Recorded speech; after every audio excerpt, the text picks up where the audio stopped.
Olá, boa tarde a toda a comunidade 247, sexta-feira, 3 de maio, entrevista com Rui Costa Pimenta. Peço para o pessoal me alertar se tiver algum problema de áudio aqui, que a gente já conseguiu mapear a origem do problema que aconteceu hoje de manhã. Boa tarde, Rui, tudo bem com você? Tudo tranquilo, e você? Na luta, vamos lá. Opa, estou com o microfone errado, mudando aqui. Certo? Espero que esteja tudo bem. Vamos lá, agradecendo ao Nelson Henrique, dizendo: Rui trabalha em uma empresa com experiência em engenharia de óleo e gás. Desde o começo do ano só estão demitindo. Cadê os investimentos do governo que saíram em alguns artigos do 247? Votei no Lula para o governo investir. Tem muito investimento anunciado, mas a gente vai falar sobre isso também.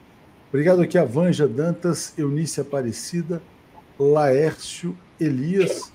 Tem um comentário aqui também. Sobre a controvérsia Pimenta-Pomar, oferece a primeira oportunidade de nos brindar com uma aula que dinheiro nenhum poderia pagar. Bem-vindo, Rui, tudo bem com você? Tudo bem. Quer dizer, na medida do possível, né? Conta, vocês estão enfrentando um problema sério, né? Nós tivemos os canais, nós temos uma rede de canais, Causa Operária, né? E nós tivemos todos os canais desmonetizados, em função da questão da Palestina, né? Nós fomos, segundo o YouTube, nós estamos praticando apologia do terrorismo, de pessoas perigosas, é o Hamas, né? E discurso de ódio. O que eu tenho a dizer sobre isso é o seguinte: essa é a verdadeira face da censura do bem, né? Você vê que está tudo aí, né? Pessoas perigosas, apologia ao crime, discurso de ódio, tudo do bem, né? Para o pessoal entender que as boas intenções, elas não se materializam, porque elas estão sob o controle de forças muito poderosas. Então, por exemplo, você defender Israel não é discurso de ódio, apesar de que eles mataram 35 mil pessoas, na maioria crianças e mulheres. Tem 10 mil pessoas, se estima, sob os escombros em Gaza. Estariam mortas. Quer dizer, isso aí levaria o número de mortos para 45 mil pessoas. A maioria dessas pessoas são mulheres e crianças, são civis, né? Não são soldados do Hamas, a esmagadora maioria. Você defender Israel não é discurso de ódio, porque eles fazem a coisa de uma tal maneira que manipulam todo o sistema. Então, os sionistas chegam lá e falam assim: não, você é antissemita e tal, porque você está criticando essa monstruosidade, é uma coisa monstruosa, o que está acontecendo em Gaza. Nós estamos vendo a repressão nos Estados Unidos, né? Tem repressão, inclusive, nos países árabes. O imperialismo ele deslanchou uma campanha repressiva gigantesca. E no Brasil, né, nós somos a voz que mais defende os palestinos, defende a resistência palestina, fomos diretamente atacados. Logicamente, isso não vai mudar a nossa posição política e a nossa ação em defesa da Palestina, mas mostra que a censura não é do bem. A censura não é para o cidadão que vai gritar fogo no cinema. A censura é para ocultar o que está acontecendo na faixa de Gaza. O Rui, você acha que esse caso de vocês, de alguma maneira, tem uma relação, ainda que indireta, com o que está acontecendo nos Estados Unidos, em que a gente vê uma grave repressão policial às manifestações pró-Palestina, perseguição aos estudantes, muita violência policial e uma tentativa de silenciamento? Porque hoje mesmo a gente lia que as universidades vão ser proibidas até de discutir a questão palestina, como se o problema não existisse. Eu acho que tem uma relação direta, viu, Atush? O caso dos Estados Unidos, que é o mais grave, né, no caso, para Israel, ele é o centro de uma operação mundial de repressão a todo tipo de ajuda, de apoio aos palestinos, né? Você viu, nos Estados Unidos mesmo, nós temos aí o banimento do TikTok, foi aprovado pelo Congresso. Ontem o Congresso norte-americano aprovou a lei do antissemitismo, que é baseada na interpretação que é dada de antissemitismo pelas organizações sionistas. Tá? Nós tivemos aí o bloqueio da flotilha que ia levar ajuda a Gaza. Nós temos repressão duríssima na Inglaterra, na França, na Itália, na Alemanha, e nós temos também um movimento repressivo forte nos países árabes, Arábia Saudita, Jordânia, né, houve repressão às manifestações. Então, quer dizer, eu entendo que, à medida que a situação se torna cada vez mais crítica na Palestina, para os israelenses, eles decidiram uma contraofensiva com a opinião mundial. E essa contraofensiva é para que eles possam ter as mãos livres, né, para poder desfechar um ataque ainda mais mortífero contra a população palestina. Eu vi que no Brasil apareceram aí várias matérias de setores da Federação Judaica, que é sionista, Federação Israelita Brasileira, sei lá, que é sionista, do André Leist. Eles começaram a publicar, eles estão numa contraofensiva. Isso aí faz parte de uma operação, na minha opinião, mundial. Rui, então, nesse sentido, só fechando o seu áudio aqui para não vazar aqui o som.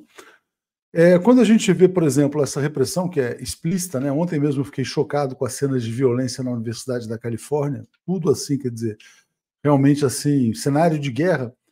Você acha que os estudantes vão parar nos Estados Unidos ou isso vai estimular mais manifestações pró-Palestina? E como é que você avalia esse movimento dos estudantes nos Estados Unidos?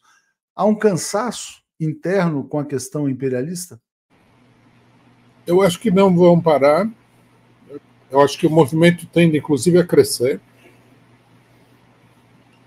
Pelo que eu conheço do movimento estudantil, quando ele se coloca em movimento, ele é altamente inflamável. E a repressão tende a jogar mais lenha na fogueira, tende a jogar mais precisamente gasolina na fogueira. Né? Nós temos que lembrar que no Brasil, em 1968, a mobilização estudantil deu um salto com o assassinato de um estudante. Né? E isso daí é um caso comum. A própria imprensa imperialista reconhece que é muito difícil de parar esse movimento.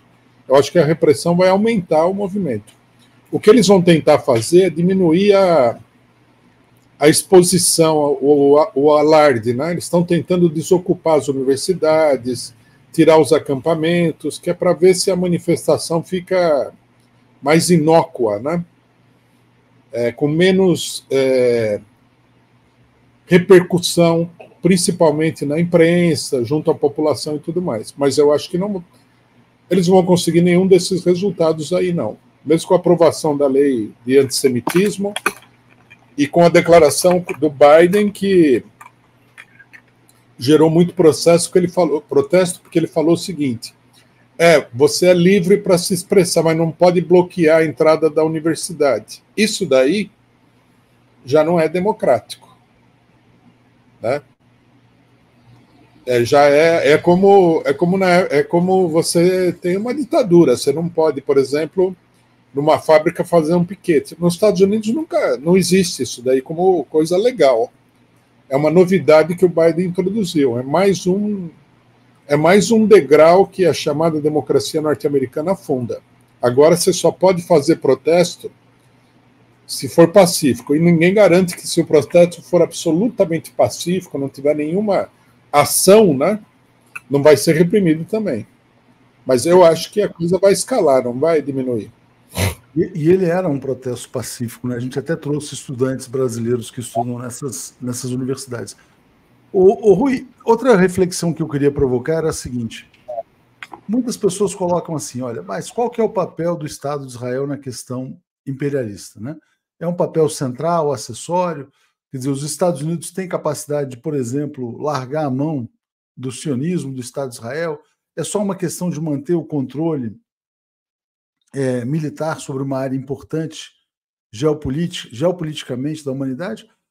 Ou será que, assim, quer dizer, o sionismo não é o próprio coração do imperialismo? Se a gente vê, por exemplo, os Estados Unidos sacrificando a própria democracia, a própria liberdade para defender algo que está se tornando muito difícil de se defender, como é que você avalia o papel do sionismo dentro da questão imperialista? Bom, o papel principal, né, do sionismo é a colonização da Palestina. Eu acho que é importante que a gente entenda o seguinte: os países que estão em volta da Palestina são todos países árabes. Nós temos Líbano, país árabe, Síria, Iraque, Jordânia, Egito, né, e mais para baixo nós temos toda a Península Arábica. Quando houve um movimento pela independência desses países em relação ao Império Otomano, a ambição de todos os líderes era constituir uma enorme nação árabe. Porque isso aí é um país só, se a gente for ver. O Egito talvez destoie um pouco, mas é tudo o mesmo país, todos falam a mesma língua, têm basicamente os mesmos costumes, têm a mesma religião, né? Então, como resultado da emancipação dessa região do Império Otomano, deveria ter surgido uma grande nação árabe, né? O imperialismo impediu que isso acontecesse e o dispositivo central foi colocar lá uma colônia sionista na Palestina. Esse pessoal que está em Israel, a maioria deles não nasceu lá, não é, né? As pessoas que estão lá se mudaram para lá, sei lá, nos últimos 70 anos, 80 anos. Ninguém tem raiz nenhuma lá. Os palestinos estavam lá há muito tempo. Então, é uma colonização. Israel serve como um enorme dispositivo militar para impedir qualquer tentativa de unificação dos árabes, né? O presidente do Egito, Nasser, nacionalista, na década de 50 e 60, ele tentou unificação com a Síria, né? Tentou unificação com outros países. Eles não conseguiram. Israel está lá para impedir isso daí. Por quê? Por que era tão importante? Além do fato de que o imperialismo não quer saber, né, de países do tipo do Brasil, que é um problema muito sério, né? Brasil, China, Índia, seria uma nova Índia, uma nova China, esse país árabe, né? Mas afora essa ideia estratégica central, o problema é o petróleo, né? Eu não tenho as contas, eu tô pensando em fazer ver se a gente consegue fazer uma conta de quanto dinheiro o imperialismo retirou daquela região na forma do petróleo. É coisa que vai na casa assim não é do trilhão de dólares, é do quatrilhão de dólares. Eu ia falar quinquilhão, mas tudo bem. Não, até do quinquilhão, sabe-se lá, né? É uma riqueza inacreditável que eles roubaram desse pessoal e continuam roubando, né? A não ser que a gente acredite que o imperialismo está seriamente pensando em substituir o petróleo, que eu acho que é uma fantasia pensar nisso daí, o petróleo continua desempenhando um papel central na economia capitalista. Não só porque militarmente é um problema, imagina se houver um bloqueio do petróleo árabe, a Europa entra em colapso na hora, né? Como é que eles vão sobreviver? Os Estados Unidos teriam dificuldade, apesar que os Estados Unidos é o maior produtor de petróleo do mundo, né? Então, teria o problema militar, teria o problema econômico, teria o lucro, né, que é um lucro fabuloso, das Arábias, como se diz, né? É um lucro das Arábias. Então, o papel central do sionismo é isso. À medida que o sionismo se implantou, o imperialismo passou a usar o sionismo como uma espécie de tropa de choque da repressão mundial. Por exemplo, os sionistas, eles colaboraram muito com a África do Sul, com a ditadura do apartheid. eles impulsionaram vários golpes de Estado, eles têm uma participação grande. Quer dizer, eles são recrutados pelo imperialismo para exercer um papel de repressão mundial.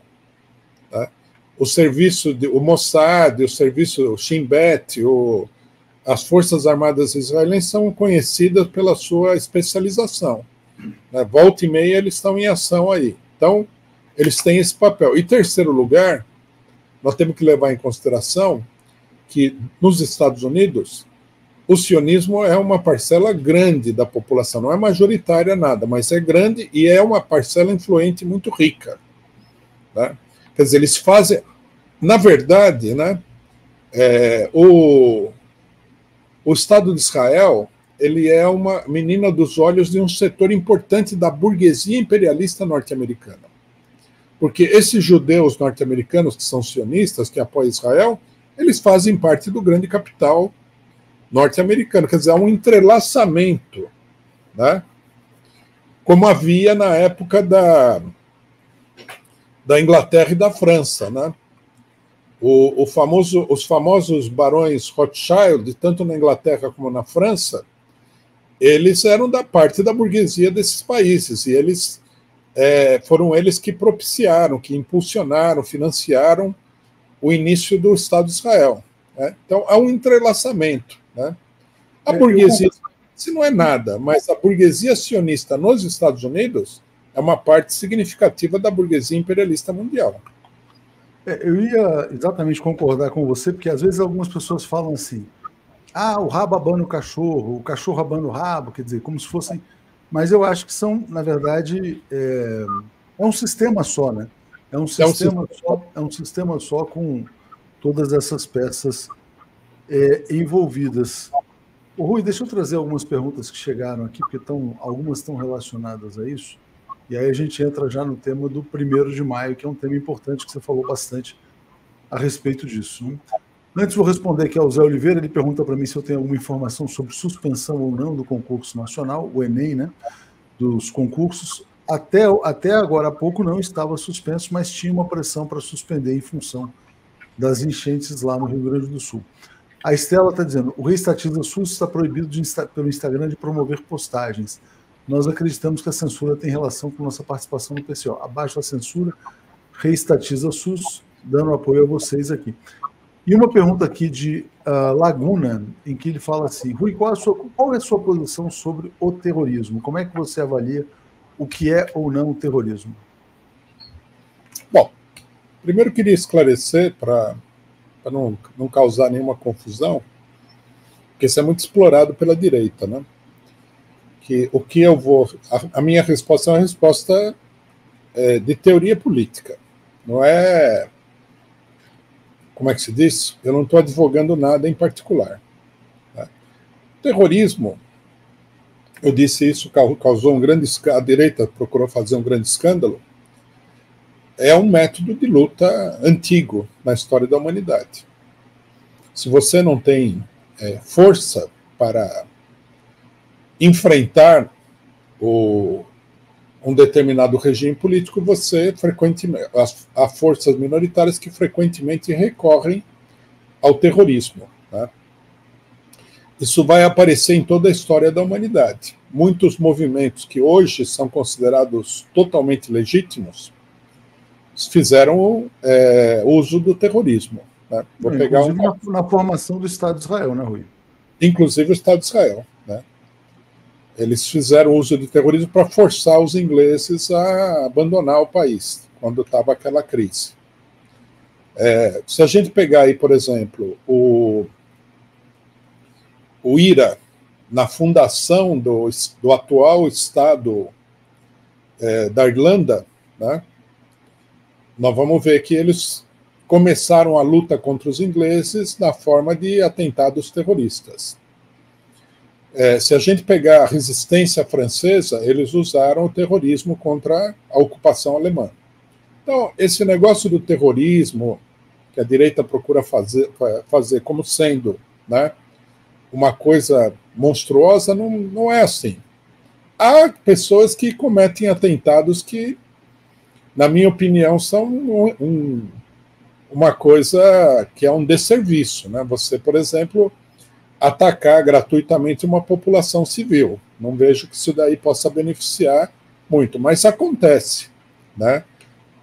Na Argélia, o movimento de libertação argelino atacava a população francesa civil. O novo IRA, o IRA da Irlanda do Norte, atacou a população civil britânica. É parte da luta. Você pode considerar que ele não deveria fazer assim? Eu não faria assim, né? Só contar um caso aqui. Eu morava na Inglaterra quando teve 2 atentados do IRA.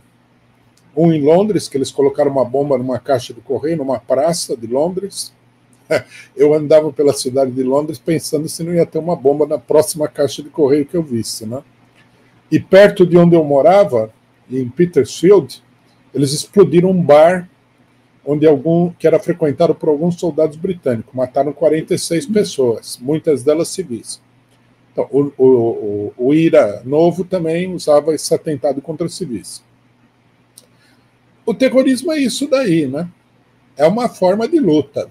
Pode ser mais bem empregada, menos bem empregada. O correto, né, nesses atentados terroristas seria, se você está lutando contra uma potência ocupante, o correto seria você procurar limitar os atentados a pessoal militar, autoridades públicas, né, evitar o ataque direto contra a população. Nós PCO, se nós nos víssemos colocados numa situação como essa, faríamos isso porque eu acho que você tem que pedir o apoio da população do outro país também contra a ocupação, né? No caso, por exemplo, os ingleses, eu acho que deveria pedir o apoio dos ingleses não atacar a população. Mas isso não muda nada o fato. É um método de luta tradicional, é um método de luta antigo, inclusive.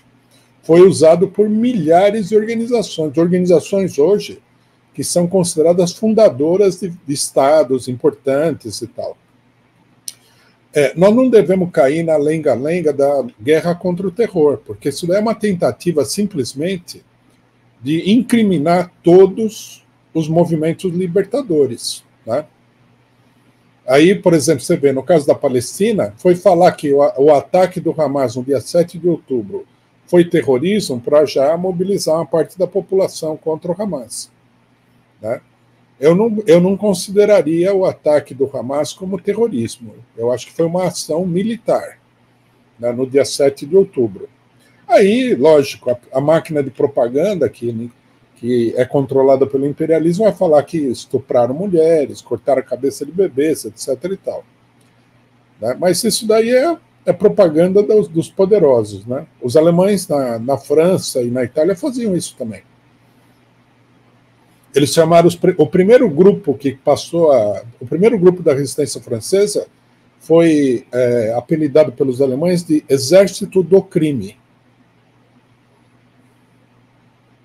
Falava libertadores? Não, criminosos. Daí mostrava os atentados terroristas como sendo um crime e tal. Deixa eu ler o comentário que chegou aqui, Rui, que está nessa linha também. O Thiago Nilo está dizendo: terrorismo é uma ferramenta de silêncio em muitos casos. Conheço ambientes universitários que dizem que Hamas é terrorista, por essa razão apoiam os sionistas. Não há diálogo neste ambiente, né? E Observador fala que a AIPAC é dona de vários congressistas americanos. Rui, você, nesse contexto, você fez uma colocação aí do ponto de vista da teoria política, como você falou. Vocês vão modular o discurso de vocês em razão do que está acontecendo ou não? Quer dizer, como é que vai ser a linha política de vocês a partir deste fato novo, vamos dizer assim? Nós vamos ter que tomar um pouco de cuidado, né? Mas não vamos abandonar a política que nós estamos seguindo. Mas uma coisa que me preocupa é o seguinte: é muito difícil de você saber quais são as regras, entendeu? Porque o cidadão vem lá e fala discurso de ódio. O que é um discurso de ódio? Exatamente. Ninguém sabe, né? Por isso eu sempre fui contra isso daí como conceito político e como base para qualquer tipo de legislação. Primeiro porque ódio existe. Por exemplo, quem que não vai odiar o que está acontecendo na Palestina hoje? Difícil, pô. Você teria que amar, você teria que ser neutro, impassível, não sei direito o que o pessoal que inventou o discurso de ódio quer dizer. Organizações perigosas? Perigosas para quem? Eu acho que o Estado de Israel é uma organização extremamente perigosa, mas você pode defender ele e ninguém vai falar nada. Então, é uma arbitrariedade, é uma caixa preta. Não sei como é que você... Por isso também eu sou totalmente contra a lei das fake news, que vai intensificar esse processo. Aliás, por acaso, Rui, eu participei nessa semana de um evento que está no âmbito do G20, que era exatamente como combater as fake news e o discurso de ódio. O Brasil está liderando esse esforço e vai sair uma colocação, provavelmente isso vai fazer parte da declaração do G20, né? E a gente percebe que nesse evento existe um forte apoio internacional para que isso aconteça no Brasil. Tem a ver com o PL 2630 e tal. Essa é uma agenda, não sei se a gente pode dizer que é uma agenda do imperialismo, mas é uma agenda internacional também, né? Não, é do imperialismo. Nós temos que dizer francamente. Quem está interessado nisso é imperialismo. Nós estamos vendo na questão da Palestina. Né? Então é naquela linha que você falava, Rui, do Brasil ser um laboratório para o que pode acontecer no mundo, né? Eu acho que os Estados Unidos está ultrapassando o Brasil nesse momento por causa das mobilizações, né? Já aprovaram a lei do antissemitismo.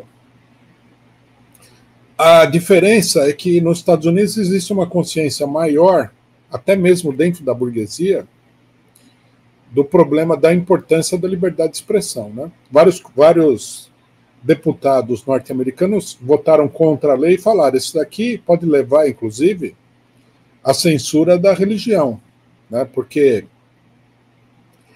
a lei ela dá a entender o seguinte, que se você falar que a Bíblia diz que foram os judeus que mataram Jesus Cristo, isso aí pode ser interpretado como antissemitismo. Quer dizer, o negócio é cabeludo, né? Você imaginou? Reprimir a religião já é um caso assim meio extremo de censura, né? De liquidação da liberdade de expressão. Então, eu acho que vai ter mais resistência nos Estados Unidos. No Brasil, o pessoal não tem tradição democrática. A maioria da esquerda brasileira, que deveria defender a democracia, não sabe o que são os direitos democráticos. A direita brasileira é uma direita totalmente dominada pelo imperialismo. Então, eu acho que aqui a situação tende a ficar pior. Mas, nesse momento, a bola está lá nos Estados Unidos com essa questão. O Brasil, eu concordo com você, é um laboratório mesmo. Cultura Búzios fala assim. Não deveria levar adiante essa política de fazer uma frente com os países imperialistas. Isso daí eu não sei direito o que é que o Lula pensa, mas isso daí vai ser usado para reprimir Rússia, Irã, China, Cuba, Venezuela, a esquerda brasileira, Palestina. É para isso que vai ser usado. Não vai ser usado para reprimir a extrema-direita. A extrema-direita está a favor disso daí. Até porque a extrema-direita é parte do sistema, né? Aliás, é interessante, né? Porque para fazer essa regulação, você usa como espantalho o medo da extrema-direita, né? A ameaça que a extrema-direita representa. Mas a extrema-direita é a favor dessas guerras, do genocídio, de tudo isso. A extrema-direita ela está se revelando. Veja que ironia, né?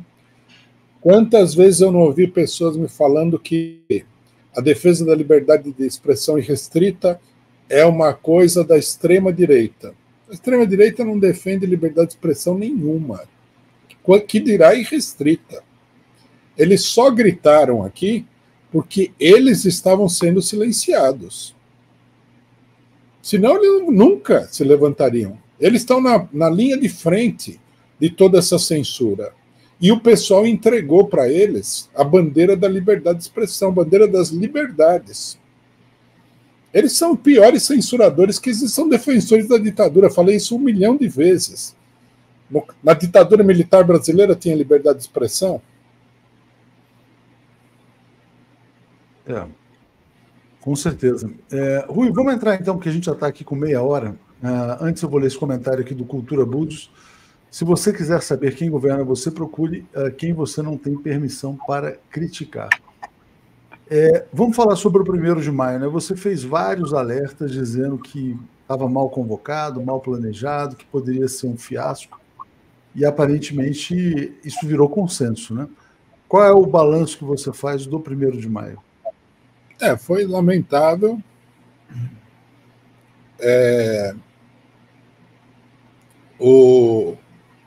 Eu vi aí que apareceu uma avaliação da USP, né?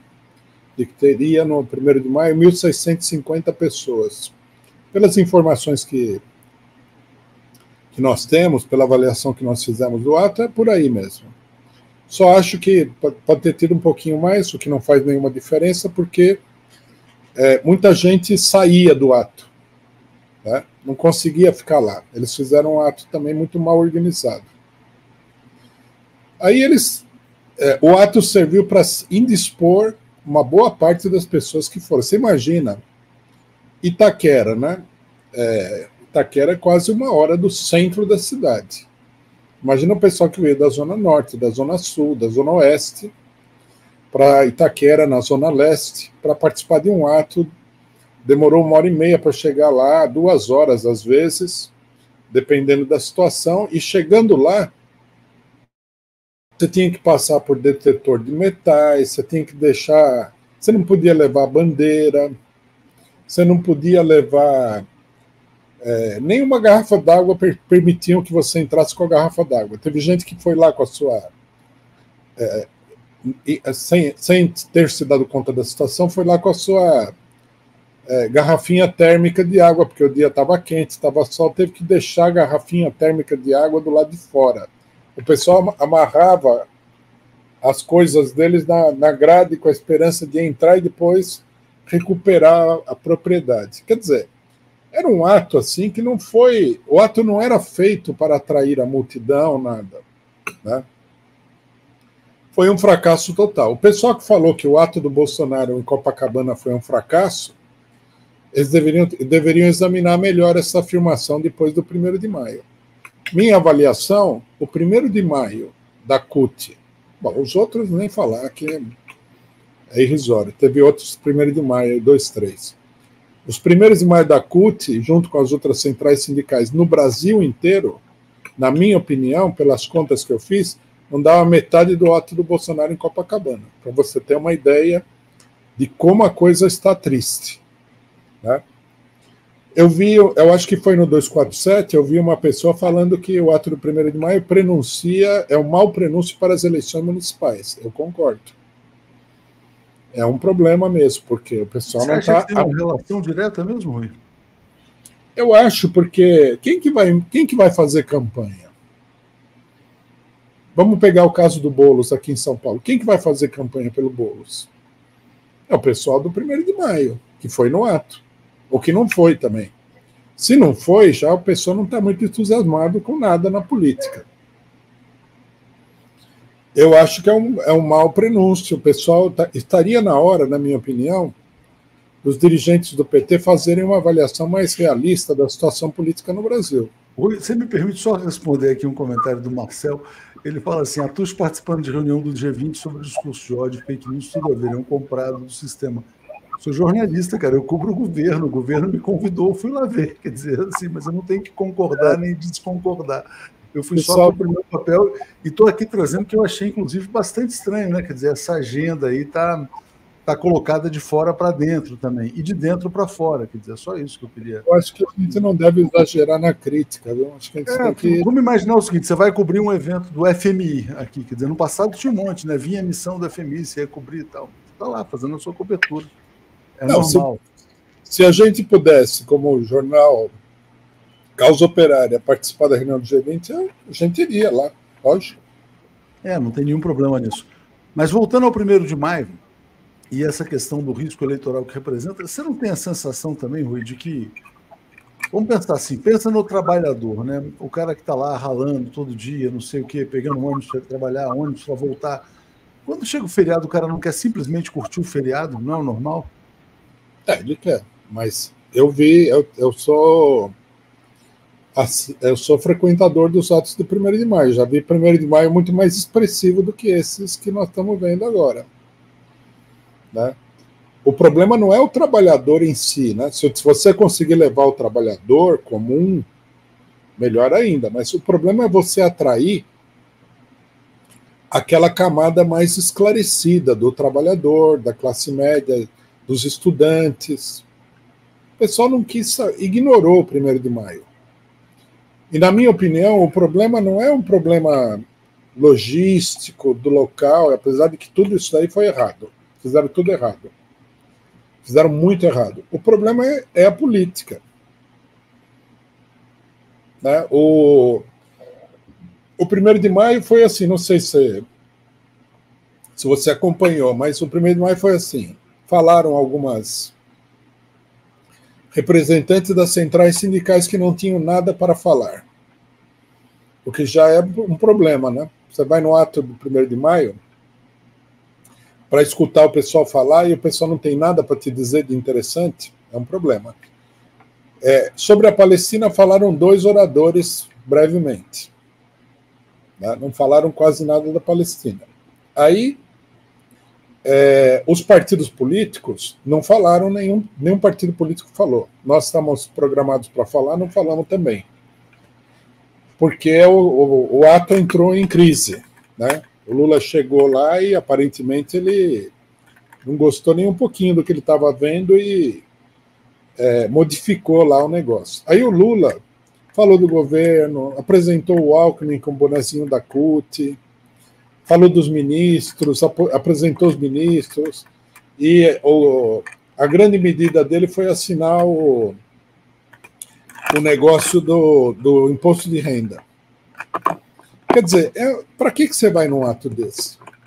É quase que o ato foi planejado quase que como uma solenidade do governo. Isso aí você tem que fazer no Palácio do Planalto, lá, com 100 pessoas, com deputados e tal. Não é um ato popular. O ato não tinha reivindicações populares.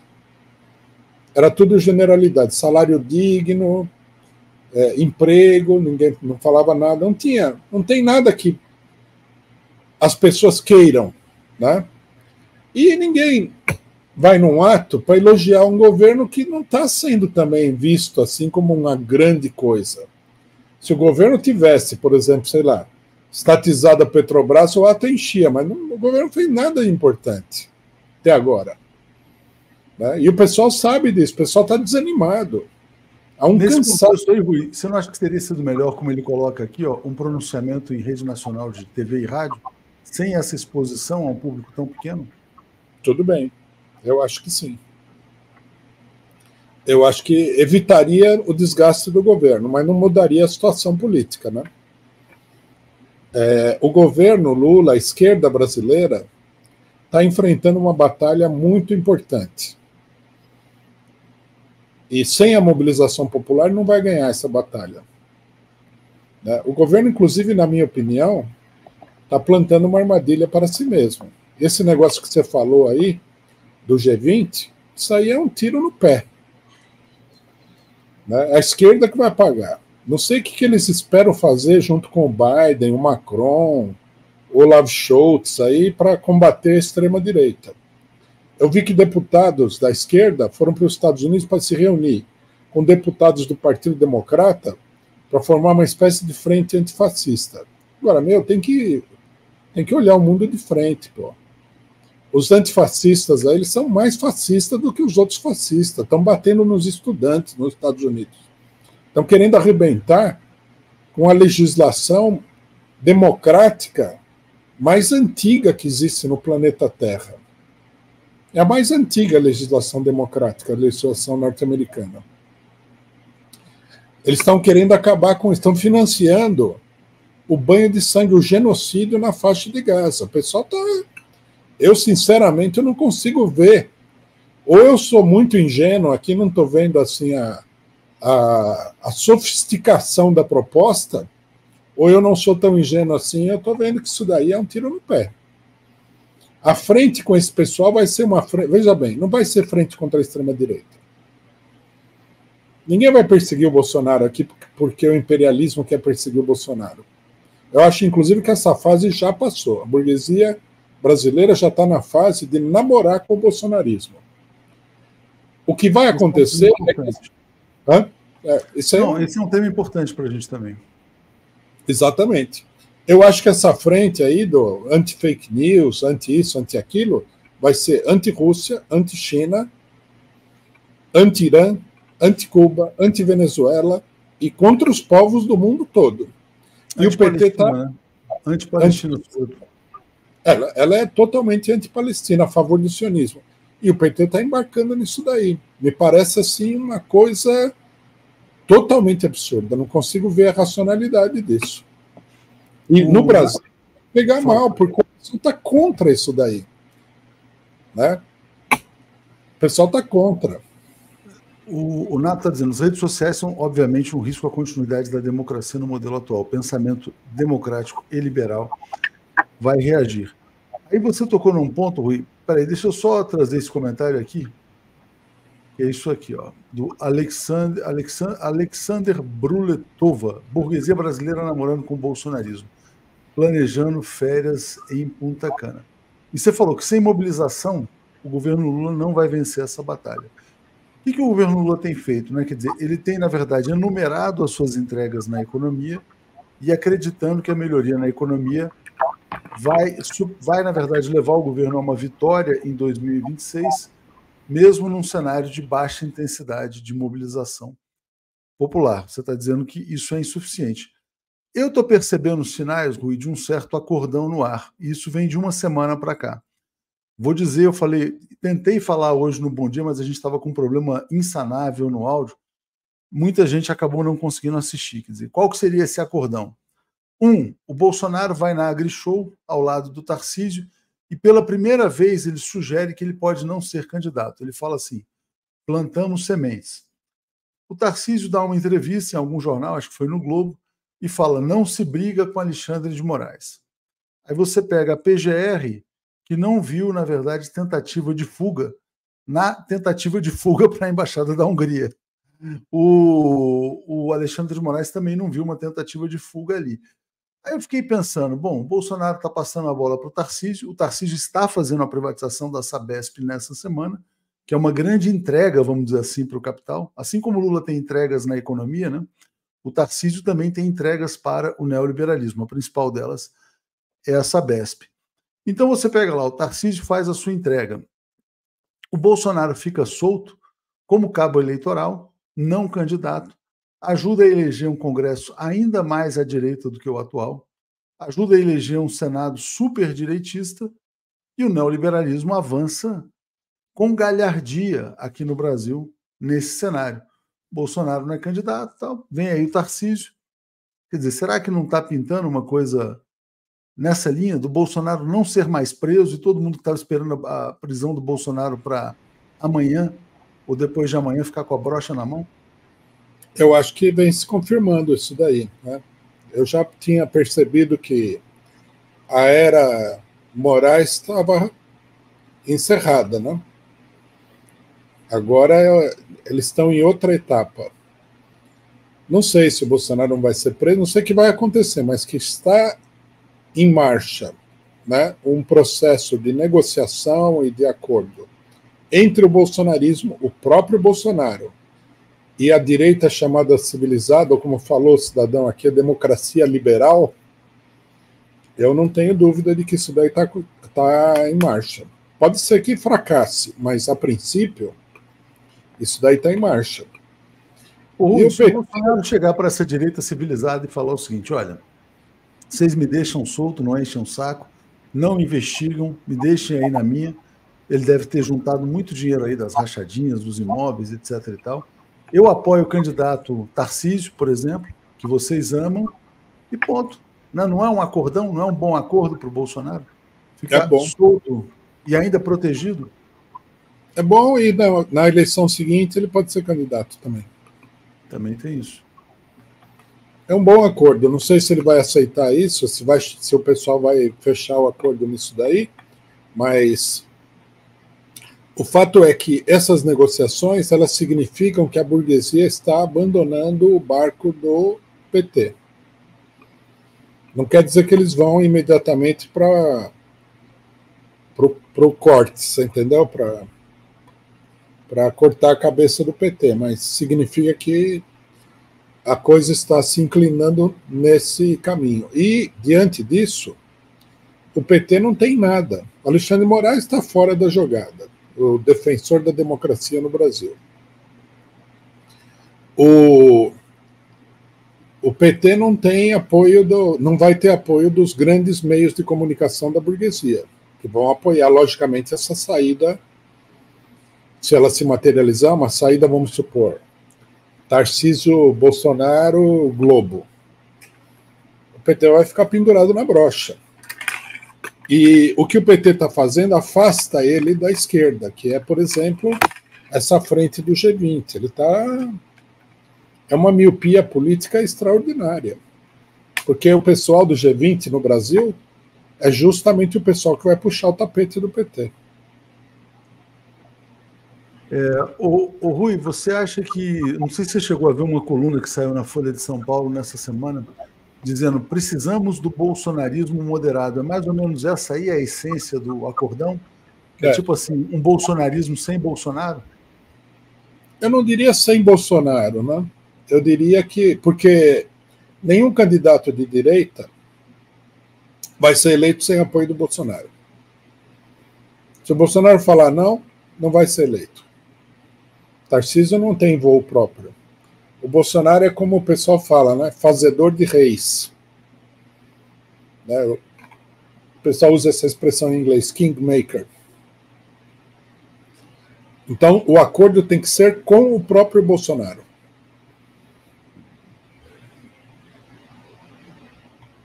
É feio o negócio, muito feio. Essa pergunta aqui do Carlos Ramos, né? De onde sairia o vice do Tarcísio? Pode ser qualquer um, né? Tem importância o vice do Tarcísio? Pode ser qualquer um, pode ser o atual governador do Rio Grande do Sul, pode ser o Zema, pode ser uma figura liberal, a Simone Tebet. Pode ser o Caiado. Pode ser o Caiado. Depende de como for feito o acordo. Aqui está dizendo: Bozo espiou todo mundo. O acordo é o que resta, né? Então, Rui, não seria importante nessas manifestações populares, e eu acho que até aí você discordaria, mas fazer manifestações até para criar essa contradição pela prisão do Bolsonaro, o sem anistia, o tal sem anistia? Eu acho que não é uma palavra de ordem que empolga ninguém. O povo não vai sair à rua pela prisão do Bolsonaro. Sem falar que nós temos que entender que é preciso dividir a base de sustentação bolsonarista. A maneira do PT sobreviver seria dividir a base bolsonarista. Só que ele não está fazendo isso. Ele está juntando a base bolsonarista de uma maneira mais clara quando ele começa a se jogar nos braços aí do imperialismo. Porque a campanha no interior do bolsonarismo é que esse pessoal é tudo bandido e que é o globalismo, papapá. Num certo sentido eles estão certos, porque eles entendem como globalismo o setor principal do imperialismo norte-americano e europeu. O PT não quer conquistar o favor popular. O PT e a esquerda, o que é necessário são reivindicações populares. Então, por exemplo, a questão do petróleo, uma campanha, né, pelo petróleo totalmente brasileiro, não dar dinheiro para os acionistas vampirescos e sanguessugas aí da Petrobras, isso é uma campanha positiva. Uma campanha que as centrais sindicais poderia fazer pela redução da jornada de trabalho para 35 horas. Tem apelo popular. Né? Então, precisa de reivindicações populares. O PT entende que o Lula, por exemplo, diminuir, sei lá quanto que ele diminuiu, no limite, no teto do imposto de renda, isso aí vai conquistar a população. Não vai acontecer. A questão, o Lula, quando ele entrou a primeira vez, o país estava destruído, muito mais destruído do que quando ele entrou agora, que o pessoal fala que o Bolsonaro destruiu o país. Perto do Fernando Henrique Cardoso, o Bolsonaro é um construtor, não é que ele destruiu o país. O povo estava morrendo de fome. Então você entra, bom, essas medidas de baixa intensidade têm um impacto, mas isso aí já passou. A situação não é exatamente essa. O Lula não pegou aí, né, um país que está morrendo de fome. Tinha auxílio emergencial, Auxílio Brasil do Bolsonaro, tudo, eles não cortaram nada disso. O problema é que precisa ir além, você precisa pegar o pessoal que está insatisfeito, que não está vendo perspectiva. Não é só um problema de dar o que comer. Precisa dar perspectiva, né? Eu acho que fazer campanha pela prisão de qualquer pessoa, a não ser que a pessoa tenha cometido assim um crime que toda a população reconheça que é monstruoso, mas aí você não precisaria pedir a prisão. A própria burguesia já colocaria a pessoa na cadeia. Mas o caso do Bolsonaro não é esse. Metade da população, metade do eleitorado, acha que ele não só não fez crime nenhum, como que ele é um herói do povo. Tem que levar em consideração isso daí. Nós não podemos pensar o mundo sem levar em consideração que o conjunto da população está pensando, né? Eu concordo bastante com esse comentário do Rui Abreu aqui, Rui, em que ele fala: quem garante a liberdade de Bolsonaro e quem garante a liberdade de Trump. Ambos ainda têm serviço a prestar ao grande capital e ao império. E aí é muito interessante, porque aí você pega o lado do Partido Democrata e fala o seguinte: olha, para enfrentar a ameaça, Trump, precisamos fazer avançar a agenda, que é uma agenda do império, né?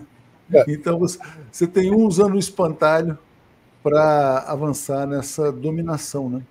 É muito interessante. Eu acho que o grande capital, nesse momento, ele não quer o Trump, não quer o Bolsonaro. Não acho que eles estão protegendo o pessoal simplesmente. Eles não querem.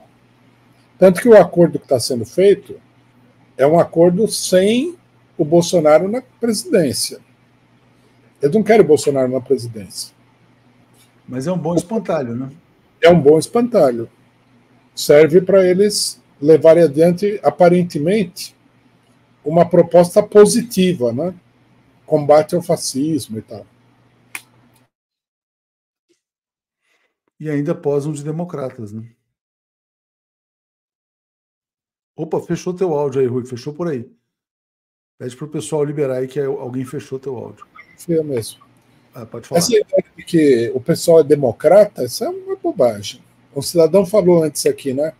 A democracia liberal, não existe isso daí, democracia liberal. Democracia liberal é o Biden. É o cidadão que chega para o Netanyahu e fala assim: quantas bombas você quer para matar crianças e mulheres na faixa de Gaza? Se isso é democracia liberal, então sou obrigado a dizer que é outro nome para fascismo. E quando os estudantes saem às ruas para protestar, ele vai lá e ele reprime os estudantes. Quer dizer, a democracia liberal é assim: se ninguém protestar nada, tudo bem. Nós somos democratas, você pode andar pela rua, né? O New York Times é publicado todo dia, porque defende as posições do governo. O Washington Post, que é um jornal da Síria, é publicado todo dia também. Né? E você pode eleger a cada 4 anos um de 2 candidatos, porque o resto não consegue nem aparecer na eleição. E a democracia liberal é isso daí. É nada. É só uma fachada para uma ditadura muito sanguinária e muito perigosa. Se o negócio, o problema é o seguinte: se o negócio nos Estados Unidos for para uma mobilização geral, nós vamos ver uma repressão aí que a gente não, nós brasileiros vamos ficar espantados. E só para mostrar aqui, quer dizer, o movimento dos estudantes está se espalhando. Agora são todas as universidades da Austrália ocupadas também em manifestações. E não é só isso. Os militantes sindicais norte-americanos estão começando a se mobilizar para apoiar os estudantes, operários. É um ponto muito interessante, porque nessas manifestações os estudantes estão dizendo o seguinte, quer dizer, que vai muito além da Palestina. A Palestina é só, na verdade, vamos dizer assim, a motivação para enfrentar todas as opressões do sistema atual. É o estopim, né? Estopim de uma muito grande. Exatamente. O Guilherme Ferraz pergunta assim, Rui, cadê a Uni? Como é que você avalia a Uni? Qual o papel? O que aconteceu com a Uni no Brasil? A Uni é pior do que a CUT. Se a CUT colocou 1.600 pessoas no ato, 2.000 pessoas, se a Uni chamar o ato, vai 50 pessoas. E por que a Uni não mobiliza mais? O que aconteceu? Porque o pessoal eles se consideram parte do sistema, você entendeu? Eles consideram que o problema do estudante, do trabalhador, é um problema menor. Eles estão acomodados aí, né? Nós temos que lembrar que nós tivemos aí 14 anos de governo do PT. A Uni é dirigida pelo PCdoB e outros setores de esquerda, todos participando do governo. Nós tivemos aí um intervalo, que foi o mandato do Bolsonaro e meio mandato do Temer.